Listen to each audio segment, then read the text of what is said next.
हाय, मैं उसी गुंजन राठौर एंड स्वागत करती हूँ आप सभी का अपने चैनल पे। इस वीडियो को शुरू करने से पहले एक दो पॉइंट्स है इस वीडियो के बारे में जो कि मैं आपको बताना चाहूँगी। देखो, आप लोगों ने नोटिस किया होगा कि अब तक हमारे चैनल की जो भी वीडियोस रही है वो पर्टिकुलरली सीए स्टूडेंट्स के लिए रही है, लेकिन ये जो वीडियो है ये हर उस स्टूडेंट के लिए जिसके कि एग्जाम्स आने वाले हैं। ठीक है, अगर आप कोई सी भी स्ट्रीम से हो, सीए कर रहे हो या फिर इवन साइंस के स्टूडेंट हो या फिर कोई भी एग्जाम देने वाले हो, तो अगर आपका एग्जाम है ना तो ये वीडियो जो है वो आपके लिए रेलिवेंट होने वाली है। ठीक है, तो अगर आपका एग्जाम है या फिर आपके कोई भी भाई बहन, कोई भी फ्रेंड्स वगैरह किसी का भी एग्जाम है, तो आप उसके साथ ये वीडियो जो है वो शेयर कर सकते हो। इसी के साथ एक और बात ये कि आपको इस वीडियो को शुरू से लेकर एंड तक देखना है और हर एक पॉइंट को सुनना और समझना है अच्छे से। ठीक है, देखो कुछ पॉइंट्स ऐसे होंगे जो कि आपको लगे कि अच्छा ये आप क्यों बता रहे हो, ये तो हमें पहले से पता थे, बट पता सब कुछ होता है। बट क्या होता है ना कि इंसान जो होता है, हमारी फितरत में क्या होता है कि जो बड़ी बड़ी चीज़ें हैं हम उनके लिए इतना ज़्यादा कॉशियस रहते हैं कि जो छोटी छोटी कॉमन चीज़ें हैं इन्हें हम इग्नोर कर देते हैं। इसीलिए इस वीडियो के हर एक पॉइंट को आपको अच्छे से सुनना है, समझना है और साथ ही पूरा एकदम मेक श्योर करना है कि आप ये जो मिस्टेक्स है वो एग्जाम हॉल में ना करें। अब बात करते हैं एक ऐसी कॉमन मिस्टेक की जो कि बहुत सारे लोग करते हैं। देखो, आप लोगों ने क्या है प्रिपरेशन पूरी अच्छे से करी, पूरा 6 महीना, पूरा 1 साल आपने एग्जाम के लिए अच्छे से पढ़ा। उसके बाद अब आप एग्जाम देने गए, आपका जो फर्स्ट पेपर था वो सपोज टफ आ गया। ठीक है, या फिर ऐसा हो गया कि आपको क्वेश्चंस आते तो थे लेकिन टाइम की वजह से वो छूट गए। अब उसके बाद क्या हुआ कि आपको उसी दिन से, उसी टाइम से ये लगने लगा कि शिट यार, मेरा तो पेपर जो है वो बिगड़ गया, मेरा ओवरऑल रिजल्ट जो है वो खराब होगा, या फिर मैं एक पेपर में तो ऑलरेडी इसमें फेल ही हो जाऊंगा, तो अब मैं बाकी के पेपर देके क्या करूं। वहीं से आपका जो माइंड सेट है वो बिगड़ चुका है। ठीक है, उसके बाद अब बहुत सारे लोग क्या करते हैं, इवन जैसे सीए वगैरह या फिर सीएस वगैरह के स्टूडेंट्स जो है वो तो इवन इतना तक करते हैं कि फर्स्ट पेपर में उनको लगता है कि यार हमारे तो 40 मार्क्स भी नहीं आ पाएंगे, हम लोग तो फेल ही हो जाएंगे, तो वो लोग जो बाकी के पेपर्स हैं वो तक देने नहीं जाते। वो सोचते हैं कि अब हम देके क्या करेंगे पेपर, हम तो ऑलरेडी फेल ही होने वाले हैं, है ना। तो ये देखो बहुत सारी मतलब ऐसी आपका जो माइंड सेट है तो वो ऐसा हो जाता है कि इंसान बहुत ज़्यादा डिप्रेस हो जाता है। या फिर अगर वो सपोज पेपर देने जाता भी है, जो आगे के जो पेपर है वो देने जाता भी है, तो वो ऑलरेडी यही सोचता है कि आज जस्ट एक फॉर्मेलिटी करनी है वहाँ पे जाके, क्योंकि ऑलरेडी मैं तो फेल ही हो चुका हूँ, बिकॉज जो मेरा फर्स्ट पेपर है उसमें तो वैसे भी मेरे कम नंबर ही आएंगे, ये वो। तो मतलब इस तरीके से आपका जो माइंड सेट है वो उस तरीके का हो जाता है। अब आपको ये जो मिस्टेक है ये अवॉइड करनी है। क्यों? क्योंकि मैं आज आपको अपना एक पर्सनल एक्सपीरियंस जो है वो शेयर करती हूँ। बात है अराउंड 2016 की, when I had my IPCC attempt. ठीक है, जिसको अब इंटर बोलते हैं। तो मेरा जब आईपीसीसी था और उसका फर्स्ट पेपर था अकाउंट्स का, उसमें क्या है आई थिंक अराउंड 3 क्वेश्चंस जो आए थे वो बैलेंस शीट वाले आए थे।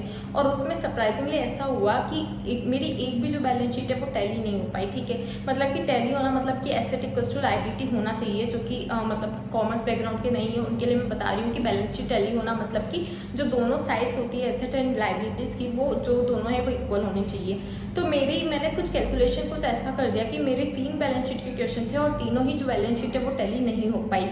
तो मुझे लगा कि यार अब मेरी तो बैलेंस शीट टैली नहीं हुई, पता नहीं मैं इसमें पास भी हो पाऊंगी या नहीं हो पाऊंगी, क्योंकि बैलेंस शीट वाले जो क्वेश्चन है वो अच्छे खासे मार्क्स के भी आते हैं। तो उसके बाद क्या हुआ, अब मैं आ तो गई एग्जाम दे के। फिर उसके बाद में मेरी जो फ्रेंड है, जो वर्षा दी, जो मेरी फ्रेंड है, मैं उनसे बात कर रही थी, वो भी उसी वक्त वही एग्जाम्स वगैरह दे रही थी। तो उन्होंने भी बोला कि हाँ उनकी बैलेंस शीट जो है वो 1 या 2 टैली हो गई है और 1 नहीं हुई है, ऐसा कुछ। तो मैंने बोला कि यार मेरी तो तीनों ही टैली नहीं हुई है। बट फिर भी मैंने उनको एक लाइन बोली, मैंने बोला कि कोई बात नहीं, कोई बात नहीं, आपका पेपर भी थोड़ा बहुत बिगड़ा है और मेरा पेपर भी बिगड़ा है, बट स्टिल अपन एक चीज़ करते हैं कि अपन जो आने वाले पेपर है उसमें इस पेपर को कवर करेंगे। क्योंकि हो सकता है, देखो अपन को ऐसा लग रहा है कि मे बी अभी 40 मार्क्स ना आए, बट हो सकता है क्योंकि स्टेप मार्किंग होती है, जो प्रैक्टिकल के जो पेपर्स होते हैं उसमें स्टेप मार्किंग होती है, और हो सकती है कि जो अपनी आगे की जो स्टेप्स है वो कैलकुलेशन पार्ट जो है वो कहीं ना कहीं सही हो और अपना हो जाए कि अपन पास हो जाए। तो इसीलिए अब अपन को इस पेपर को एकदम भूल के, इसमें क्या हुआ क्या नहीं हुआ वो सब भूल के, और अब अपन को आगे की जो प्रिपरेशन है वो इतने अच्छे से करनी है कि अपन ये जो यहाँ पे जो अपने मार्क्स जो कि डिडक्ट होंगे तो वो वहाँ पे हम आगे जो है वो कवर कर पाएँ।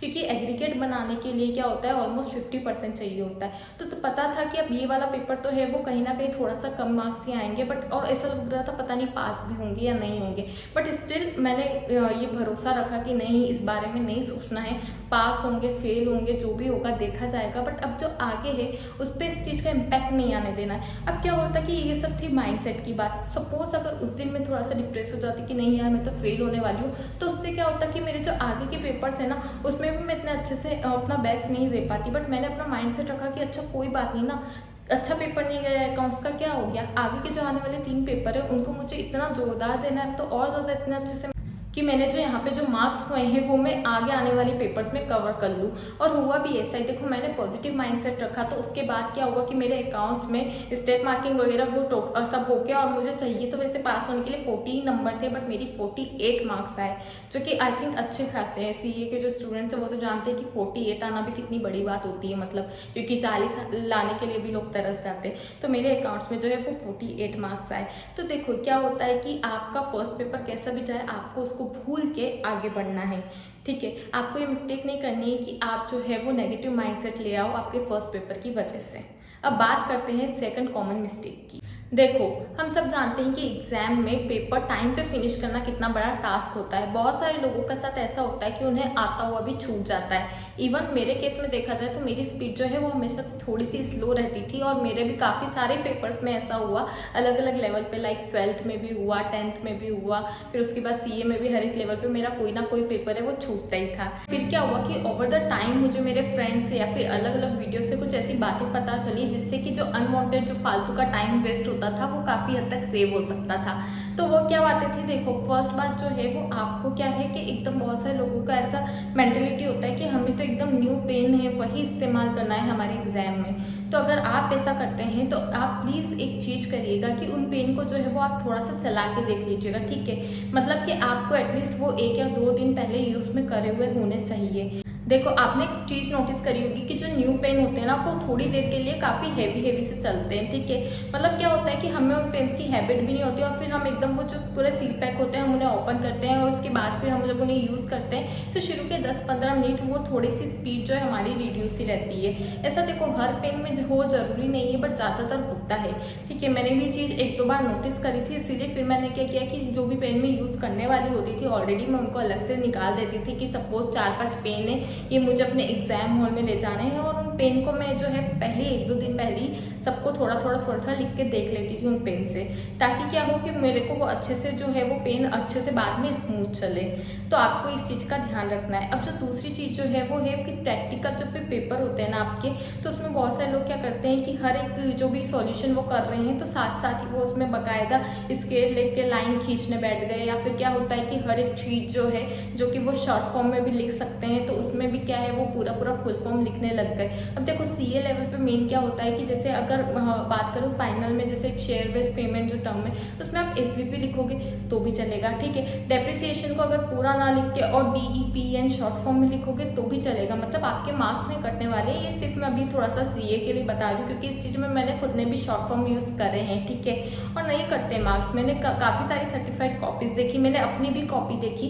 तो अगर आप ऐसी चीज़ करते हो तो आपके जो मार्क्स है वो नहीं कटते, क्योंकि उनका मेन फोकस जो होता है वो 2 चीज़ों पे होता है। सबसे पहला कि जो भी सारे जो वर्किंग नोट्स है वो अच्छे से वर्किंग नोट्स जो है वो प्रॉपरली होना चाहिए। सारे के सारे जो भी वर्किंग नोट्स है, मतलब कि अगर किसी सॉल्यूशन में सपोज 5 वर्किंग नोट्स आने हैं तो आपके पूरे 5 ही होने चाहिए, तो आपको फुल मार्क्स मिलेंगे। और आपकी जो फिगर्स है वो अच्छे से पूरी जो करेक्ट होनी चाहिए। उसके बाद आपने लाइन खींची है कि या नहीं खींची, या फिर आपने जो है वो फुल फॉर्म लिखी या शॉर्ट फॉर्म लिखी, बस ये है कि शॉर्ट फॉर्म जो है वो समझ में आनी चाहिए, ठीक है। मतलब ये समझ में आनी चाहिए कि यार ये क्या बोलना चाह रहा है। ऐसा नहीं हो कि आपने कुछ भी शॉर्ट फॉर्म लिख दिया और सामने वाले को समझ में ही ना आए। तो जहाँ तक कि समझ में आ रही है और अगर आपने लाइन वगैरह इतना नहीं भी खींची है तो भी चलेगा। अब आप बोलोगे कि यार हमने तो सुना है लेकिन कि प्रेजेंटेशन भी मैटर करती है। तो देखो मैटर करती है, बट प्रेजेंटेशन मतलब यहाँ पे ऐसा नहीं होता है कि आपको कोई साज सज्जा करना है। लाइन वगैरह खींचने पर मैं ऐसा नहीं बोल रही हूँ कि आपको खींचनी ही नहीं है, खींचो, लेकिन जब आपका एक पेपर एक बार के लिए पूरा हो जाए ना उसके बाद खींचो, क्योंकि आपको एक्स्ट्रा लाइन वगैरह के नंबर नहीं मिलने वाले। मगर लाइन वगैरह खींच के और आप 2-5 मिनट मतलब अगर फालतू के वेस्ट कर दो, उससे अच्छा है कि आप लोग एक बार पूरा पेपर कंप्लीट कर दो। टाइम बचता है तो लाइन वगैरह खींचो। अब बात करें प्रेजेंटेशन की, तो प्रेजेंटेशन मतलब यही होता है कि आपकी वर्किंग नोट्स वगैरह जो है वो प्रॉपर होना चाहिए। या फिर अगर थ्योरी पेपर की बात करें तो उसमें क्या है कि बाकायदा जो पॉइंट्स वाइज आपके जो है वो सॉल्यूशन होना चाहिए, जो आपके आंसर से वो पॉइंट्स वगैरह में हो, एक प्रॉपर फॉर्मेट में हो। तो प्रेजेंटेशन मतलब ये होता है, ना कि आपकी जो फालतू की साज सज्जा करो इस तरह की कोई भी थोड़ी नीट नहीं होती है। तो आप ये जो 2-3 चीज़ें हैं इनका ध्यान रख के जो आप स्पीड है उनका आप अच्छे से आप मेंटेन कर सकते हैं। बात करते हैं इस वीडियो के लास्ट पॉइंट की, जो कि लास्ट है बट नॉट द लिस्ट, जो कि काफ़ी ज़्यादा इंपॉर्टेंट है। और इवन ये जो पॉइंट है ये तो मैंने अपनी बाकी सारी वीडियोस में भी कवर किया है, वो है कॉन्फिडेंस। देखो बहुत सारे लोग क्या करते हैं कि वो एकदम लैक ऑफ कॉन्फिडेंस रखते हैं एग्जाम हॉल में जाने से पहले।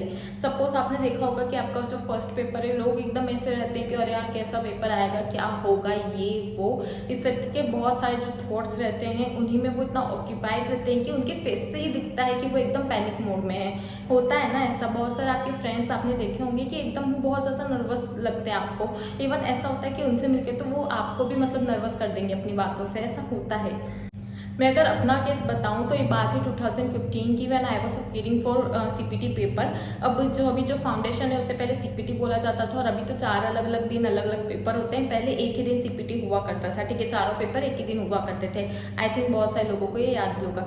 तब उस दिन क्या हुआ, जिस दिन मेरा सीपीटी का पेपर था, तो मेरे को ना एग्जाम सेंटर में मेरी एक फ्रेंड मिली, ठीक है, एंड शी वॉज लाइक मतलब बहुत ज़्यादा नर्वस थी वो, बहुत ही ज़्यादा। उसके फेस से ही दिख रहा था एकदम कि वो कितनी ज़्यादा नर्वस है। और मतलब उससे बात करके और मुझे लगा कि यार ये तो कहीं मुझे ना डरा के रख दे। तो अगर आपकी सिचुएशन ऐसी हो रही है, ठीक है, मतलब आप इतने ज़्यादा पैनिक मोड में हो, तो उसके बाद ऑब्वियस सी बात है कि आपका जो पेपर है ना वो बिगड़ने वाला है, ठीक है। देखो क्या है ना कि आपकी जो पूरा है जो माइंड गेम है, कहते हैं कि जंग जो होती है वो 2 बार जीती जाती है, पहला एक माइंड में और दूसरा जंग के मैदान में। मतलब कि अगर आप माइंड में ही ये चीज़ मेंटेलिटी बना लोगे कि यार मैं हारने वाला हूँ, मैं फेल होने वाला हूँ, तो ऑब्वियस सी बात है कि आपने पहले ही खुद को ऐसा फील करवा दिया है, तो आपके लिए अब पास होना जो है वो बहुत ज़्यादा मुश्किल हो जाएगा, ठीक है। देखो डर एक ऐसी चीज़ है कि सबको लगता है, मतलब ऐसा कोई भी नहीं है जिसको डर ना लगे, जिसकी इवन ऑल इंडिया लेवल पे रैंक वगैरह भी आती है उसको भी थोड़ा बहुत डर लगता है। बट देखो आपको अपनी मेंटेलिटी जो है वो उस तरीके की रखनी है कि नहीं यार हमें अभी फालतू कोई रिजल्ट वगैरह के बारे में नहीं सोचना है, हमें नहीं सोचना है कि हम पास होंगे या फेल होंगे। क्योंकि मैंने काफ़ी लोगों का देखा है, मतलब इवन मेरे बैचमेट भी थी एक, उसके साथ क्या हुआ कि वो फेल हो गई। इवन जो बाकी जो क्लास टेस्ट वगैरह होते थे उसमें वो सब में उसके बहुत अच्छे मार्क्स आया करते थे, ठीक है। तो इवन हम लोगों को भी लगा, जो हम लोग जो साथ में उसके पढ़ते थे और टीचर्स लोगों को भी लगा कि यार ये क्या हो गया, क्योंकि इसने हर टेस्ट में इतना अच्छा परफॉर्म किया, तो फिर मेन जो एग्जाम है उसमें ये कैसे फेल हो गई। बात है सीपीटी की बात थी या, तो सीपीटी में ऐसा हुआ था। उसके बाद क्या हुआ, फिर वो फ्रेंड कुछ रिजल्ट के कुछ टाइम बाद, कुछ मंथ्स बाद मुझसे मिली, तो वो क्या बोल रही थी, मतलब मैंने बोला कि यार तू कैसे फेल हो सकती है, मतलब मुझे तो एकदम डाइजेस्ट ही नहीं हो रहा है, बिकॉज मुझे तेरे ऊपर तो बिल्कुल कॉन्फिडेंस था कि तू तो पास होने वाली है। तो वो बोलती है कि यार इवन ये चीज़ तो मेरे टीचर जो थे, मतलब जो हमारी कोचिंग के टीचर थे, वो भी मुझे बोल रहे थे कि हाँ यार मैं कैसे फेल हो गई। उन्हें भी मुझ पर भरोसा था कि नहीं, मतलब मेरे इतने अच्छे मार्क्स आ रहे हैं, मैं इतना अच्छा क्लास में परफॉर्म कर रही हूँ तो मैं पास हो जाऊँगी। बट एक्चुअली हुआ क्या कि ये सब गड़बड़ हुई, क्योंकि मैं जो कॉन्फिडेंस था उस दिन में क्या हुआ, मैं बहुत ज़्यादा नर्वस हो गई और वो जो कॉन्फिडेंस था वो मैंने लूज़ कर दिया। तो बिकॉज मैं इतना ज़्यादा घबरा गई तो मैं अच्छे से पेपर में परफॉर्म नहीं कर पाई। अब क्लास टेस्ट में क्या होता था, मैं इतना ज़्यादा घबराती नहीं थी, क्योंकि पता होता था कि मेन लेवल के एग्जाम तोड़ना है, तो उसमें जो भी मुझे अच्छे से आता था मैं अच्छे से सोच समझ के पूरा अच्छे से लिखती थी। बट जो मेन एग्जाम है उसमें क्या हुआ, मुझे आता हुआ भी सारा जो है मैं भूल गई, क्योंकि क्या हुआ कि मैं एकदम बहुत ज़्यादा घबरा गई। तो आप कितने ब्राइट स्टूडेंट हो, बट अगर आप कॉन्फिडेंस नहीं रखोगे ना तो अच्छे से अच्छा पेपर, मतलब जो आपको आता होगा वो भी आप खराब करके आ जाओगे। तो इसीलिए ये थोड़ा सा कॉमन पॉइंट्स है, कॉमन मिस्टेक्स मैंने आपको बताई है, मगर हर एक मिस्टेक्स पे आपको पूरा ध्यान रखना है कि आपको ऐसे कोई भी मिस्टेक अपने पेपर में, अपने एग्जाम में बिल्कुल नहीं करनी है। तो अगर आपको ये पॉइंट्स, एक भी पॉइंट आपको इसका यूजफुल लगा हो तो प्लीज़ इस वीडियो को लाइक करिएगा, और साथ ही हमारे चैनल को आगे आने वाली इस तरीके की इंपॉर्टेंट जो आपके लिए वीडियोस हो सकती है उसके लिए प्लीज़ सब्सक्राइब करके रख लीजिएगा। और साथ ही मैंने जो इस चैनल पे और भी वीडियोस अभी तक बनाई है उनको आप देखना चाहो तो आप उनको प्लेलिस्ट वगैरह में जाके देख सकते हो सकता है कोई भी आपको काम की वीडियो मिल जाए, तो इसीलिए जाके आप एक बार वहाँ पे भी चेकआउट कर लीजिएगा। चलिए मिलते हैं अब अगली वीडियो में, बाय।